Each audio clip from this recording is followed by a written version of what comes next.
Welcome to Thoughts on Thursday. We're up to episode 20, so the end of season 2, believe it or not. Bit of a change of scene this week. I'm handing the host reins to someone else, which I'm sure many of you will be incredibly grateful for. Today, I'm going to introduce you to one of that team, who is Jordine, who's joined us a couple of months ago as head of brand and marketing. Incredibly lucky to have Jordine on the team. She has a phenomenal background of building and driving amazing and global and disruptive brands you recognize, like the Financial Times. She's a serial mentor, which is great for us, and is a fabulous community builder. So absolutely delighted to have her on the team. And it's my pleasure. Couldn't think of anyone better, obviously, to lead our topic tonight around women leadership. Thank you so much for the kind introduction, James.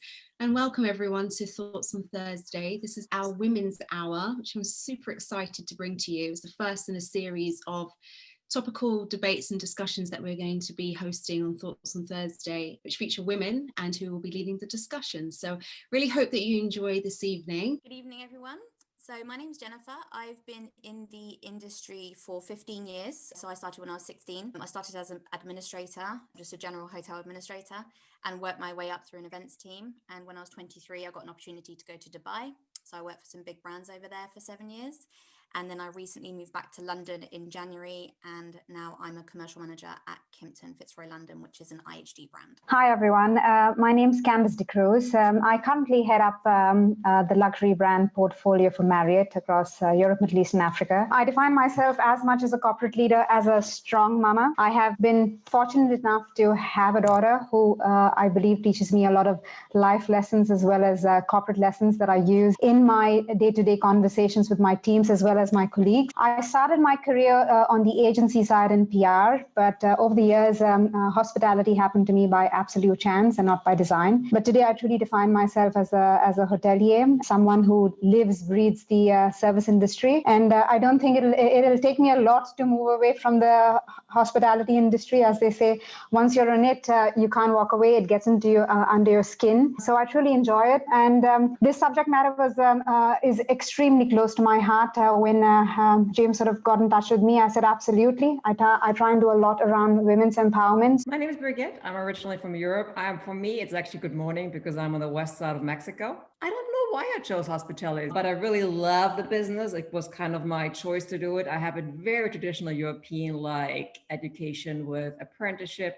I'm German. So apprenticeship, college, university, and have relocated internationally many, many times, and now in Mexico. I'm working in a very big 1,500-acre real estate development, and I'm heading the operational team. So those are our guest speakers for this evening. I'm sure you'll all agree with me, they're phenomenal women in their own right and really are paving the way and being trailblazers in the hospitality space. Now, obviously, COVID has impacted hospitality significantly. Rather than going down this route of kind of talking about it in respect of it being quite doom and gloom, I was hoping that in the chat, everybody, hopefully everyone, would join me in adding into the chat one great thing that's actually happened to them as a result of the pandemic. I'm actually going to go around and ask our guest speakers how this has impacted them in a more positive sense. So starting with you, Jennifer. I would just say that it's made me a lot more patient and appreciative of friends and family, which has dripped into my professional life. Definitely more patient and taking the time more with my team, especially in hotels. It's always so fast. Like, how can I slow this down? Like, what can I give to you? And it was really interesting. Like, when I asked them the question, they said, we want more training. We want to learn more about everything because we feel like you just never know when your last day is going to be. So what I started to do is every Wednesday, I take an hour of my time, we go into a training room and I just teach them things that they want to know. And it can be anything from learning how the lights move in the ballroom to what a P&L is. For me, it's probably me time. I think one of the things that we had a lot of over the last 8 months has been time. And just based on my career path and just based on my role, I spent a lot of time on the road. I was probably doing about 2 weeks on the road. And I live by something called work-life integration, that I integrate my family. And yes, I have great support system. What has happened in the last 6 months is the ability for me to spend a little more time on me. Because I think women, the way we're wired is, as Jennifer said, really trying to be patient, trying to find empathy, trying to sort of be there for everybody. And most often we kind of forget ourselves in the mix. Absolutely. We only can take care of others if we take care of ourselves first. For me, it was a major reset. I see the opportunities and I was actually busy reading the chat. So like many others, I connected with a lot of people. For me, it's a major opportunity 2020.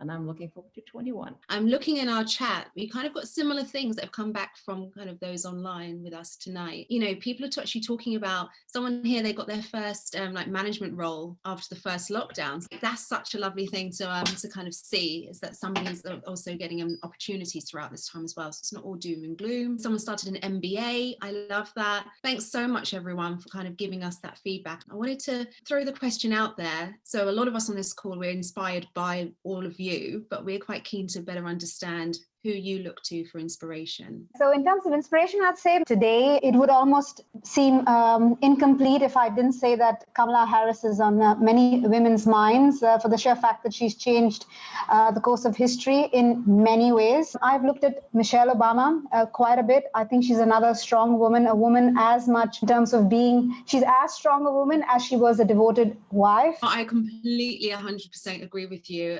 They're major role models for me as a woman. Another one is Jamila Jamil. She is an advocate and for inclusivity. So she's very big right now on people gay, non-binary, race, all of these issues that have majorly been in the spotlight in 2020.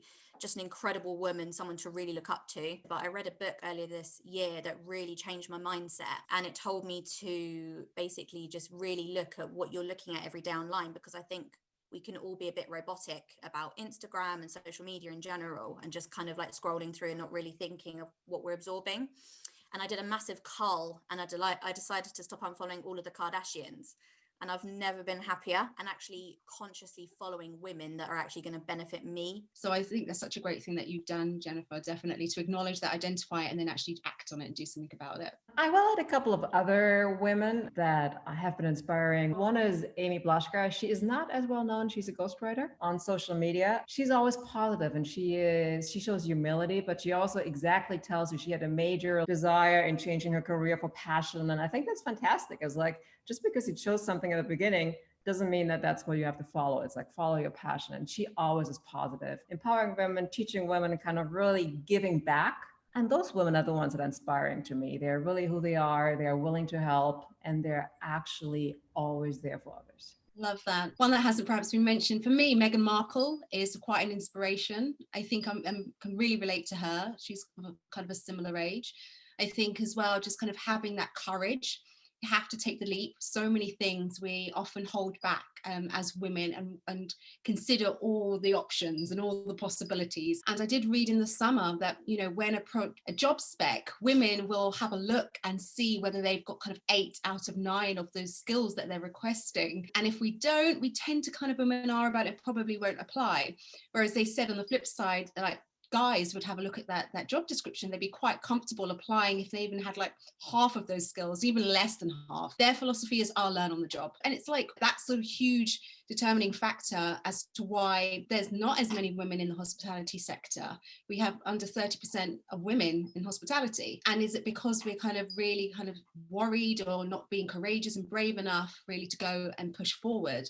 And I would just encourage everyone to be able to do that. And I looked at things like people like Meghan Markle, who's just kind of, you know, she's just completely in the public eye with respect to who she's married, and she's just kind of taken that plunge and lived a life she wants to, an authentic life. So that's kind of my inspiration there. So coming back a bit more to kind of talk around kind of, I guess, being in the hospitality sector and making sure that you're networking with like-minded people. We just talked about kind of making sure that we're surrounding ourselves with the most positive energy possible to put ourselves in the best position. And I live by this saying of kind of your vibe attracts your tribe, and it's really true. Your mindset is going to attract the right kind of people for you. How would you say that you've remained resilient, ladies, partly through the pandemic, but also as well through your careers? How have you built resilience? So I've always sort of lived by, don't sweat the small stuff. Be very focused on your end game and ensure that you surround yourself with people that you can learn from.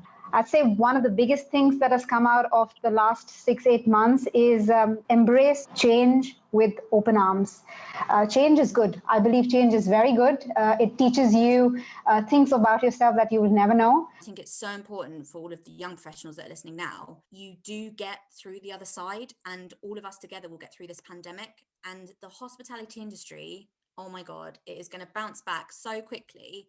and so well eventually that we're all going to be like, oh, can we please be in lockdown again? We need a rest.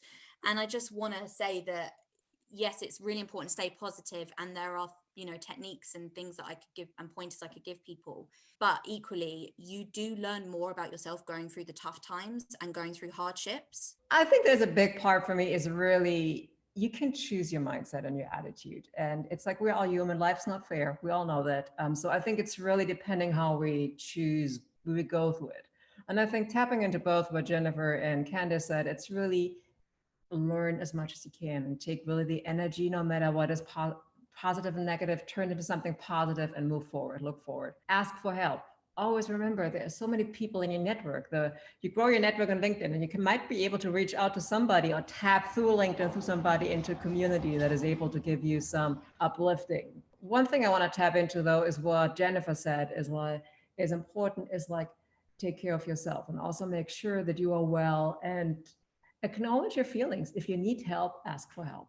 It's important. Resilience comes from being yourself. Don't be shy or don't be afraid to be who you are. Don't try and fit into sort of that cookie cutter approach, because that will really help you find a voice and push yourself forward when you're looking at career growth. You will be recognized for your personal traits rather than sort of saying this person blends in and this person's vanilla. Stop being Mrs. Perfect.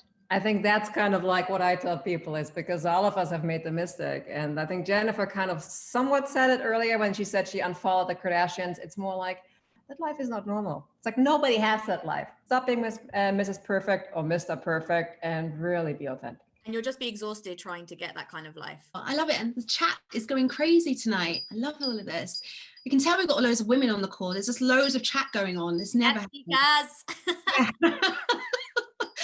And I want to kind of give the floor now to those that are kind of online with us tonight. Opportunity for you to ask questions directly to our speakers. I have a question. What do you think would be the biggest challenge for the generation of women behind you? In terms of next generation, is everything is so technology driven. We know that AI is going to probably play a even heightened role as our children get older. How can we continue to keep that balance between high touch? So I'd say in terms of learnings, our next generation will have to skill up and really think outside the box in terms of education and not go by the cookie cutter MBAs and cookie cutter sort of bachelor degrees, because that's probably going to be redundant in the next couple of decades. So I'd say for my daughter, it would probably be to think really wider of how she can apply herself.